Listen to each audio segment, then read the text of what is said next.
지난주 수요일날 샌 베르나르디노라는 지역에서 또 총기 사건이 있었던 뉴스를 접하셨으리라 믿습니다. 지금 계속 수사를 하고 있는 상황이죠. 과연 이게 테러와 연관성이 있는가를 지금 조사하고 있다라고 말합니다.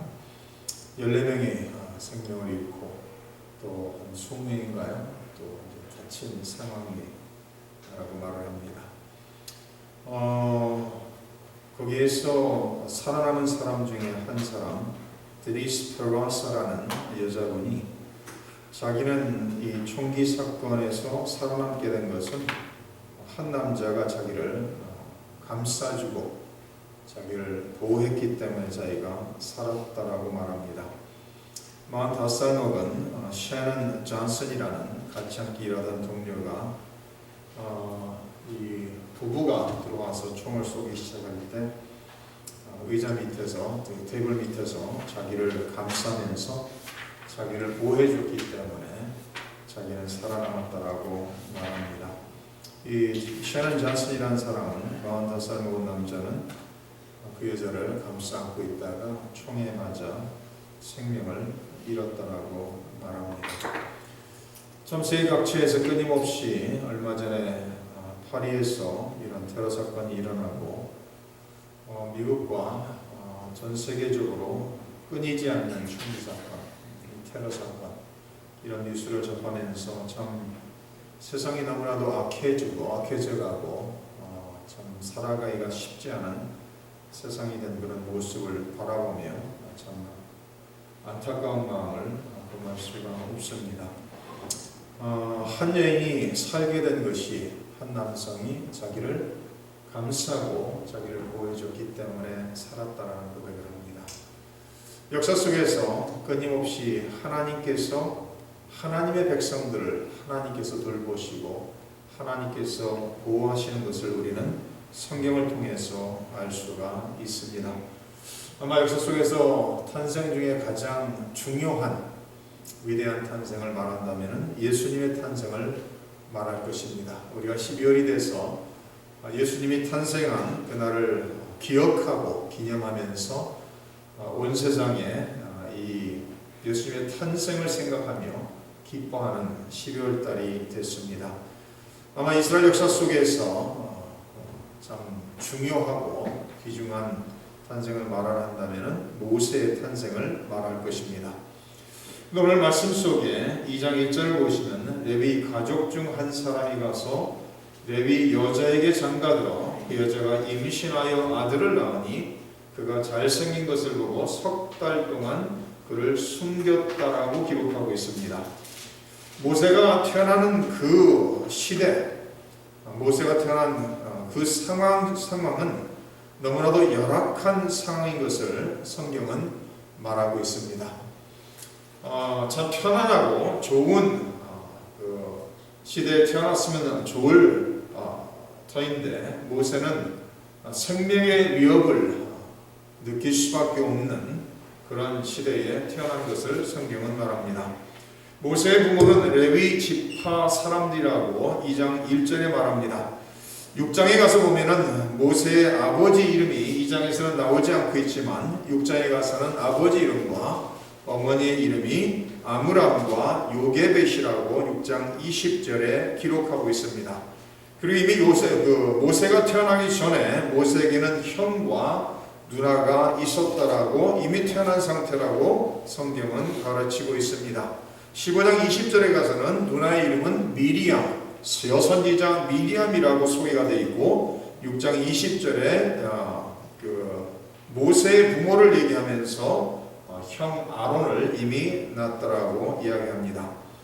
3명의 자녀가 있는 그 레위 지파 사람 아므람과 요게벳을 태어난 미리암과 아론과 모세가 태어났다라고 말하고 있습니다. 그런데 1장 속에서 왜 이 모세의 부모가 모세가 태어났을 때 그를 3달 동안 숨겼는가를 출애굽기 1장 속에서 이렇게 그 시대적 상황을 설명을 하고 있습니다. 출애굽기 1장 6절로 가서 보시면은 요셉과 그의 모든 형제와 그 시대의 사람은 다 죽었다라고 기록하면서 이스라엘 자손은 생육하고 불어나 번성하고 매우 강하여 온 땅에 가득하게 되었다라고 기록하고 있습니다. 그러면서 그 시대에 요셉을 알지 못하는 새 왕이 일어나 애굽을 다스리기 시작했고, 그가 그 백성에게 이르되 이 백성 이스라엘 자손이 우리보다 많고 강하도다. 자, 우리가 그들에게 대하여 지혜롭게 하자. 두렵건대 그들이 더 많게 되면 전쟁이 일어날 때에 우리 대적과 합하여 우리와 싸우고 이 땅에서 나갈까 하노라 하고, 감독들을 그들 위에 세우고 그들에게 무거운 짐을 지고 괴롭게 하여 그들에게 바로를 위하여 북고성 비돔과 라암셋을 건축하게 했다라고 기록하고 있습니다. 그러나 이스라엘 백성들은 학대가 심하면 심할수록 그들은 더욱 번성해 퍼져나갔다라고 12절에 기록하고 있습니다. 그래서 애굽 왕 바로 왕과 애굽 모든 사람들이 두려워하며 큰 근심 속에 빠져있는 상황이라고 성경은 기록하고 있습니다. 우리가 잘 아는 것은 이 창세기가 끝나면서 애굽에 도착한 사람들이 요셉과 요셉의 두 아들 에브라임과 므낫세까지 해서 70명이었다라고 성경 기록하고 있죠. 이 70명이 요셉이 죽을 때가 110세라고 기록하고 있으니까 39세에 요셉이 39세 때에 애굽으로 온 가족이 이사를 가서 요셉이 살아생전 71년 동안 더 그 가족이 여기서 살다가 요셉이 죽고 요셉과 그 형제들이 죽고 그들이 강성한 나라로서 성장해 갔다는 것을 성경은 기록하면서 그 70명에 불과했던 한 개인의 가족이 수십 년, 100여 년, 한 300년 가까운 세월이 지나면서 이제는 큰 민족으로 성장했다라고 성경은 가르치고 있습니다.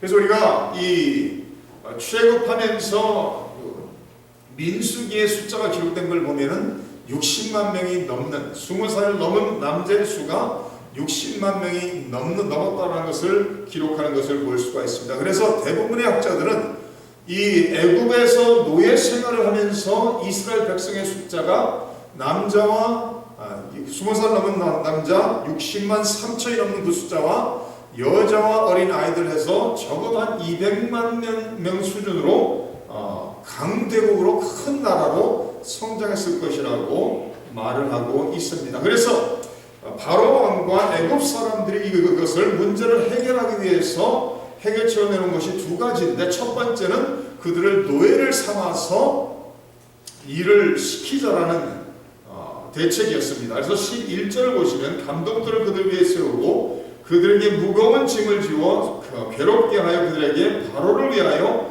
북고성 비돔과 라암셋을 건축하게 했다라고 기록하고 있습니다. 13절 이스라엘 자손에게 일을 엄하게 시켜 어려운 노동으로 그들의 생활을 괴롭게 하니 곧 흙 이기기와 벽돌 붓기와 농사의 여러 가지 일이라 그 시키는 일이 모두 엄했다라고 기록하고 있습니다.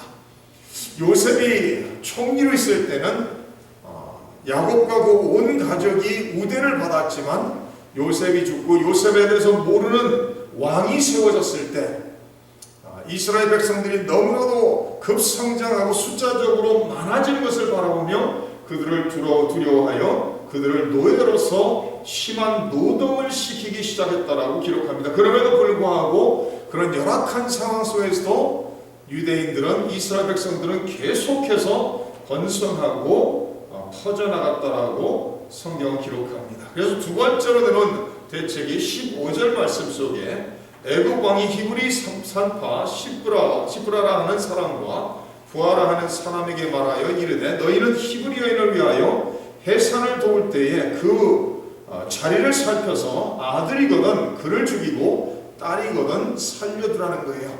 산파들에게 명령을 하고 있죠. 딸이면은 여자이면 살려주고 아들이면은 그 자리에서 즉시 죽이라는 명령을 하고 있습니다. 그러나 산파들이 하나님을 두려워하여 애굽 왕의 명령을 어기고 남자 아기들을 살려줬다라고 기록합니다. 애굽 왕이 산파를 불러 그들에게 이르되 너희가 어찌하여 이같이 남자 아기들을 살렸느냐? 산파가 바로에게 대답하되 히브리 여인은 애굽 여인과 같지 아니하고 건장하여 산파가 그들에게 이르기 전에 해산하였다라고 거짓으로 말을 하고 있습니다.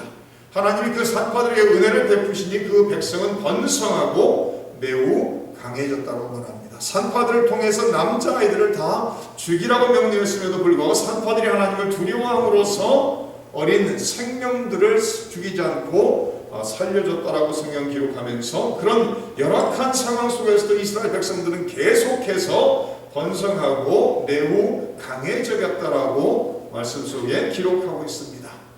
그래서 두 번째로 바로가 명령한 것은 그 모든 백성들에게 22절에 기록된 것처럼 바로가 그의 모든 백성에게 명령하여 이르되 아들이 태어나거든 너희는 그를 나일강에 던지고 딸이거든 살려두라고 모든 백성들에게 명령했다는 거예요.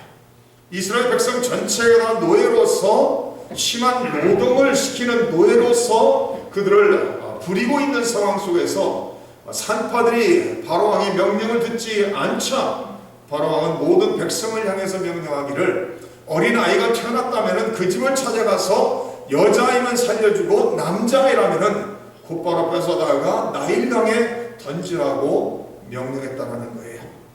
다시 말해서 그 모세가 태어난 그 시기에는 그 시대 속에서는 아이를 임신하고 아이를 낳는다는 것이 저주스럽고 두려운 시대고 상황이었다는 것을 1장 속에 언급하고 기록하고 있습니다. 그런 상황 속에서 모세가 태어났는데 모세를 몰래 3개월 동안 숨겨두었다가 더 이상 숨길 수 없기에 이제는 하나님께 모든 것을 맡기고 아므람과 요게벳이 모세를 갈대 상자에 집어넣고 나일 강가에 띄워 내려보내고 있는 그런 것을 3절에 기록합니다. 더 숨길 수 없게 되면 그를 위하여 갈대 상자를 가져다가 역청과 나무 진을 칠하고 아기를 거기 담아 나일강과 갈대 사이에 두고 그의 누이가 어떻게 되는지를 알려고 멀리 섰더니 바로의 딸이 목욕하러 나일강으로 내려오고 시녀들은 나일강가를 거닐 때 그가 갈대 사이에 상자를 보고 시녀를 보내어 가져다가 열고 그 아기를 보니 아기가 우는지라 그가 그를 불쌍히 여겨 이르되 이는 히브리 사람의 아기로다. 모세를 3개월이 됐을 때 부모가 더 이상 숨길 수 없는 상황이라는 것을 알고 만약에 모세를 숨기고 있다는 것을 어느 애굽 사람에게 들킨다면 모세를 아이를 빼앗기고 아이를 나일강에 던져 죽일 수밖에 없는 상황이었기에 그 부모가 결정한 것은 갈대 상자에 아이를 집어넣고 나일강가에 띄워 내려보내는 그런 결정을 하고 있습니다. 다시 말해서 이 아이의 생명을 하나님께 맡기고 하나님의 보호하심을 기대하면서 떠내 보낼 수밖에 없는 그런 부모의 모습을 우리가 생각할 수가 있습니다. 아마도 어린아이가 태어났을 때 기쁨이 아니라 오히려 슬픔으로 눈물을 흘리고 통곡하는 가족들이 주변에 많이 있는 그런 상황이었을 것입니다. 그래서 그의 누이 미리암이 이 아이가 어떻게 되는지 멀리서 지켜보고 있는데 그 순간 바로 왕의 딸이 목욕하러 나일강에 내려오고 바로 왕의 딸이 그 갈대 상자를 보고 발견하게 되고 자기의 시녀를 보내서 그 갈대 상자를 가져오게 하고 그 갈대 상자를 열어봤더니 우는 어린 아이가 있다는 거예요. 3개월 난 어린 아이가 울고 있는데 바라보니까 분명히 옷차림과 모든 것을 바라봤을 때 히브리 아이라는 것을 밝히 알았다는 거예요. 그 아이를 바라보면서 자기 아버지 바로 왕이 내린 명령이 무엇이죠? 히브리 아이는 즉시 나일강에 던져 죽이라는 명령이 이미 떨어진 그런 상황 속이었습니다. 근데 바로의 딸이 이 어린 히브리 아이를 바라보면서 그가 우는 모습을 바라보면서 불쌍히 여겼더라고 6절에 기록하고 있습니다. 그 모습을 멀리서 지켜보던 미리암이 달려가서 바로의 딸에게 말합니다. 내가 가서 당신을 위하여 이 히브리 여인 중에서 유모를 불러다가 이 아기에게 젖을 먹이게 하리까? 불쌍히 여기고 있는 바로의 딸이 그에게 이르되 가라 하매 그 소녀가 와서 그 아기의 어머니를 불러왔다고 말합니다. 바로의 딸이 요게벳, 모세의 어머니인 요게벳에게 이 아기를 다시 주면서 내가 이 아이를 보호하고 지켜줄 터이니 이 아이를 데려다가 젖을 먹이라고, 그러면서 젖을 먹일 때 그 삭슬 내가 주겠다라고 약속함에 다시 이 어린 아기를 요게벳, 어머니인 요게벳에게 돌려주면서 돈을 줄 테니까 이 아기에게 젖을 먹이고 양육하라고 맡기고 있는 그런 모습입니다. 10절에 이렇게 말합니다. 이 아기가 자라매 바로의 딸에게로 데려가니 그가 그의 아들이 되니라. 그가 그의 이름을 모세라 하여 이르되 이는 내가 그를 물에서 건져냈음이라 하였더라. 그 어린 아기를 나일강에서 건져냈으므로 그 아이의 이름을 모세라고 바로의 딸이 지어줬다는 거예요. 얼마 동안 이 아이의 젖을 먹이고 양육을 하다가 이 아기를 바로의 딸에게 다시 데려가 바로가 자기의 아들로 삼고 이 아이를 양육했다라고 성경은 기록하고 있습니다.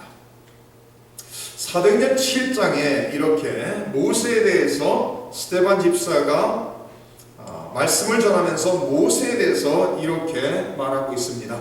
7장 17절에 하나님이 아브라함에게 약속하실 때가 가까우매 이스라엘 백성이 애굽에서 번성하여 많아졌더니 요셉을 알지 못하는 새 임금이 애굽 왕위에 오르매 그가 우리 족속에게 교활한 방법을 써서 조상들을 괴롭게 하여 그 어린 아이들을 내버려 살지 못하게 하려 할세.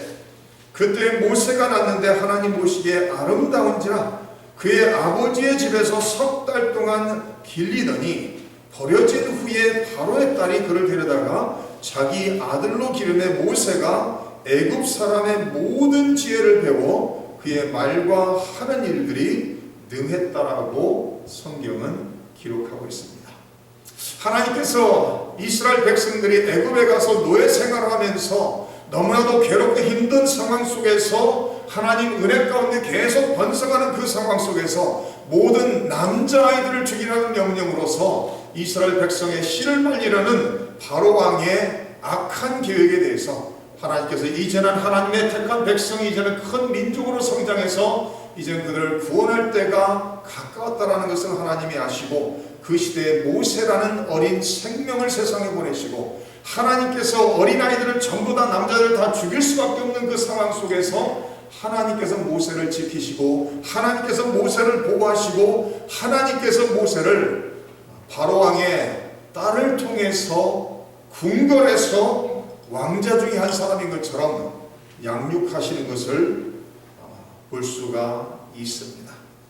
하나님께서 모든 것을 준비하시고 하나님께서 하나님의 백성들을 구원하시기 위해서 모세를 보내시고 모세를 보호하시고 모세를 양육해 가시는 모습을 우리는 성경을 통해 볼 수가 있습니다. 세상 사람들이 아무리 악한 계획을 가지고 악행을 범한다 할지라도 하나님께서는 하나님의 백성들을 지키시고 보호하시고 인도하시는 것을 우리는 오늘 말씀을 통해서 볼 수 있고 성경 속에서 계속해서 거듭 나타나는 하나님의 구원의 계획을 통해서 구원의 역사를 통해서 우리는 그런 모습을 볼 수가 있습니다. 모세를 통해서 하나님께서 이스라엘 백성을 애굽에서 큰 민족으로 성장시킨 후에 모세를 통해서 이제는 그 백성들을 인도해 내시기 위해서 모세를 가장 열악한 상황 속에 보내시고 그 열악한 상황 속에서도 하나님의 사랑의 손길로 은혜의 손길로 모세를 보호하시고 지키시고 양육하시고 있는 그런 모습을 바라보게 됩니다. 우리의 삶도 하나님께서 붙잡고 계신 것을 믿으시기 바랍니다. 하나님께서 우리의 삶을 붙잡고 계시고 하나님께서 이 세상이 아무리 악하고 끊임없이 악한 자들이 판을 치는 모습처럼 보인다 할지라도 하나님께서 하나님의 자녀의 삶을 붙잡으시고 하나님께서 보호하시고 하나님께서 인도하셔서 우리의 삶을 통하여 이 시대 이 땅에서 하나님의 역사를 구원의 계획을 이루어 나가시는 것을 믿고 오늘 하루도 믿음으로써 하나님 아버지 앞에 충성하시기를 주님의 이름으로 축원합니다.